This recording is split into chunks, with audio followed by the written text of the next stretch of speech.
All right, contest entry time. This is going to be for the Amazing Murfinator.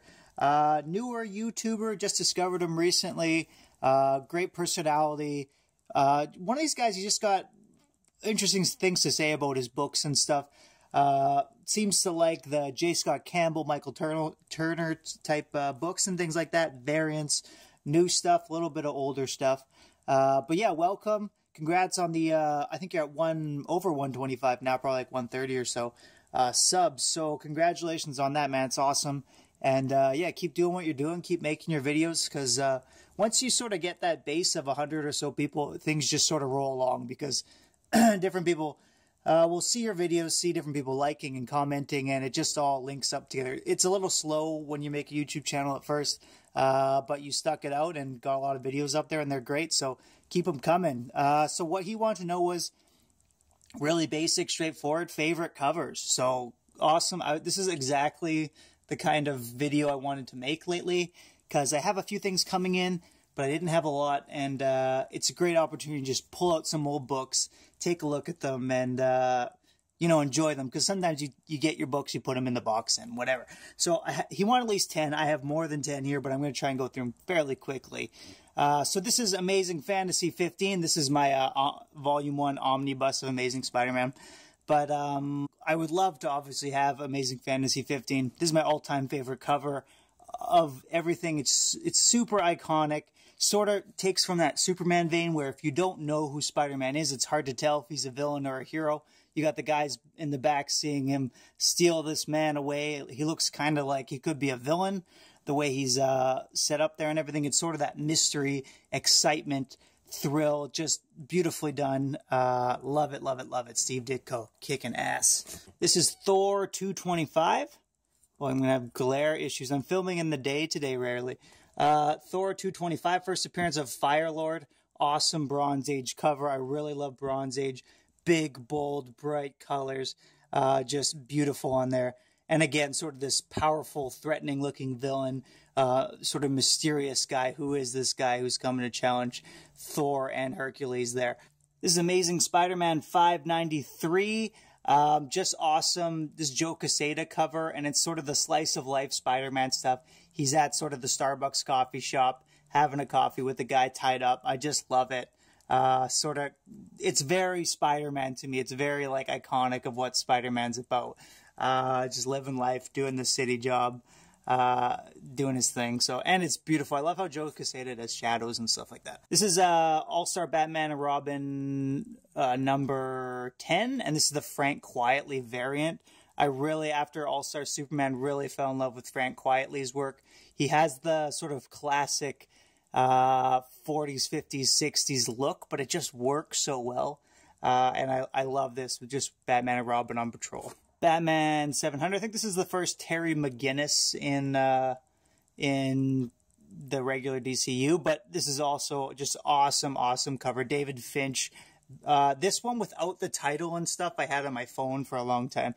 Just beautiful, like villainous looking Batman, badass up. Because like the title covers the moon, but with the yellow of the moon on there with the bat signal looks awesome. All right, Amazing Spider-Man 568. I believe this is Alex Ross, but it might also be David Finch because I know he did a couple of these and they're sort of different than his normal style. But the Green Goblin cover, very like photorealistic style with the paint. This is signed by Dan Slott, doesn't really matter, but yeah, these New Ways to Die variants, a lot of them are really good. Love the Venom one too, but just all the lines in his face and everything, he's so sinister, and the look in his eye, it's just, man, it totally looks awesome. Back to the Silver Age. This book, Amazing Spider-Man 33, is like one of my favorite early Spider-Man books. I think the first time it really showed Peter's sort of how he gives everything for his family, and he like refuses to give up and refuses to be beaten by anything. So this huge piece of machinery just has him defeated, and he friggin' steps up and does what he needs to get the job done. And beautiful, beautiful Ditko art in this book. And one of my earliest Amazing Spider-Man books I got.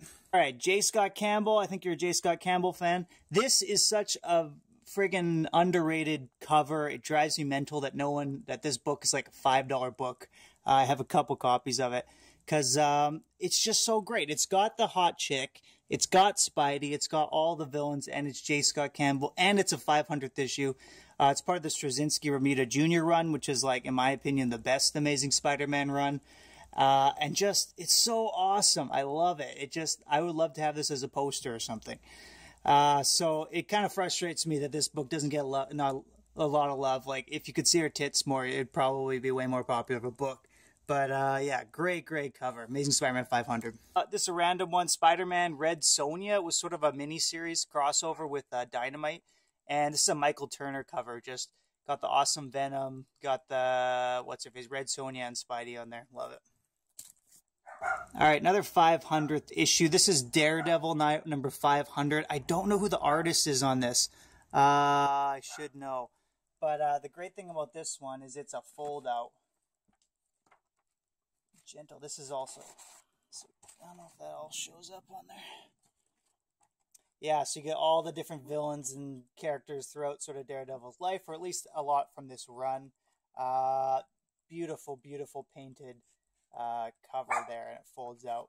Shame that you have to take it out of the bag to see it, though. All right, this one I've shown lots, I think. This is the Donatello one-shot from the early Turtles series.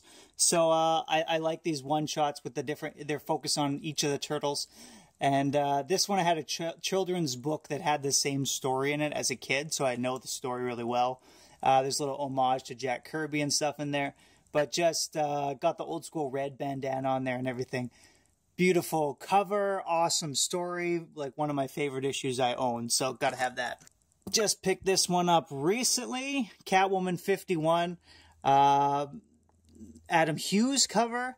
Gorgeous. Again, the photorealistic style. She looks like just defeated, but still sexy as hell. And I guess people like the Lost numbers. I only watched the first couple seasons of Lost, but these numbers are pretty important, so it's kind of a little Easter egg on the cover as well. All right, this is Mystery in Space number 90. I love like old school sci-fi stuff like Fear Agent, and I love this sort of old school spaceman style. And this is just really encapsulates what that sort of 50s style was like.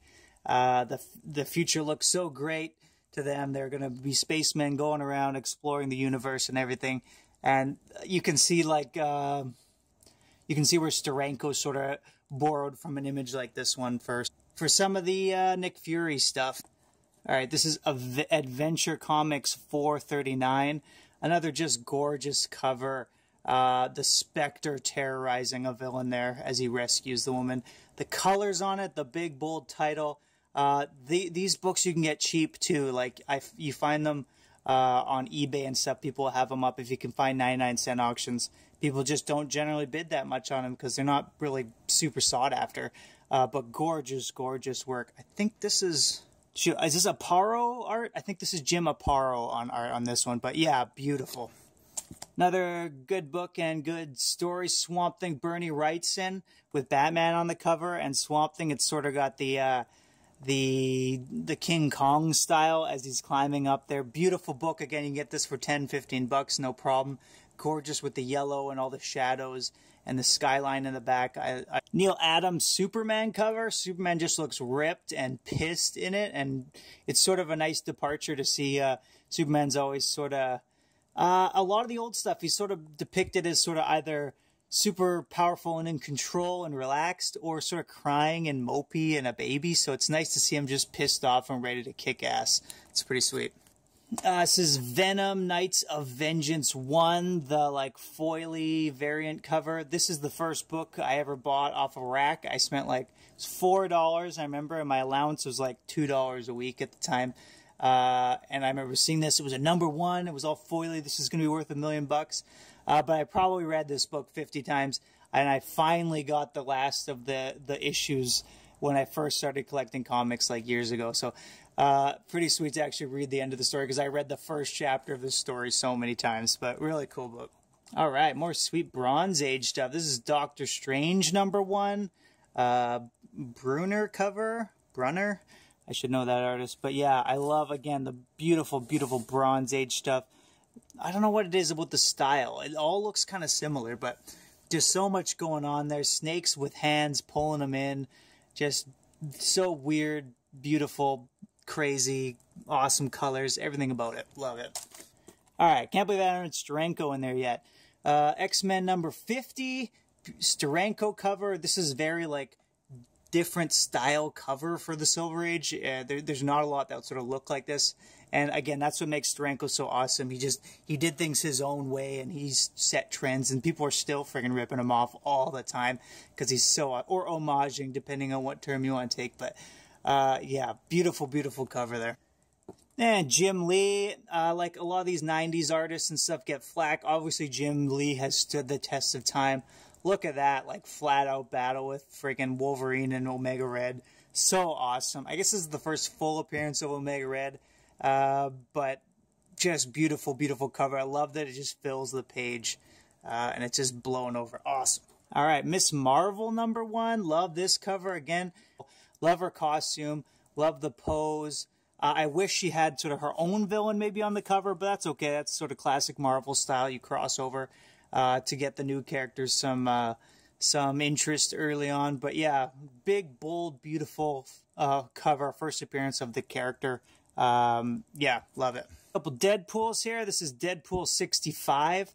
I think there is a first appearance in this book, but I forget. But I like the Playboy homage there. He's kind of balling. He's got the hot Playboy bunny giving him the massage from the back and everything. Pretty sweet. Deadpool number 1, the Tony Moore variant. I got it signed by Tony Moore at a con.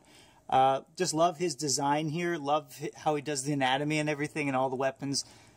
Looks really, really great. I think the new movie like borrows a lot from this design, so pretty sweet. Amazing Spider-Man 301, back to the original suit after the black suit stuff. This is a book I just kind of get signed by anytime I go to con and stuff, anyone who's worked significantly on Amazing Spider-Man. So I got Stan Lee there, Mike McCone, Randy Eberlin. He created Carnage. And I can't remember who this was. Oh, that might be friggin' Ramos. But yeah, so still working on getting SIGs for that. But awesome, iconic Spider-Man book. Almost done, guys, I promise. All right, another Spidey Civil War variant. This is Michael Turner variant with the spider armor. Beautiful.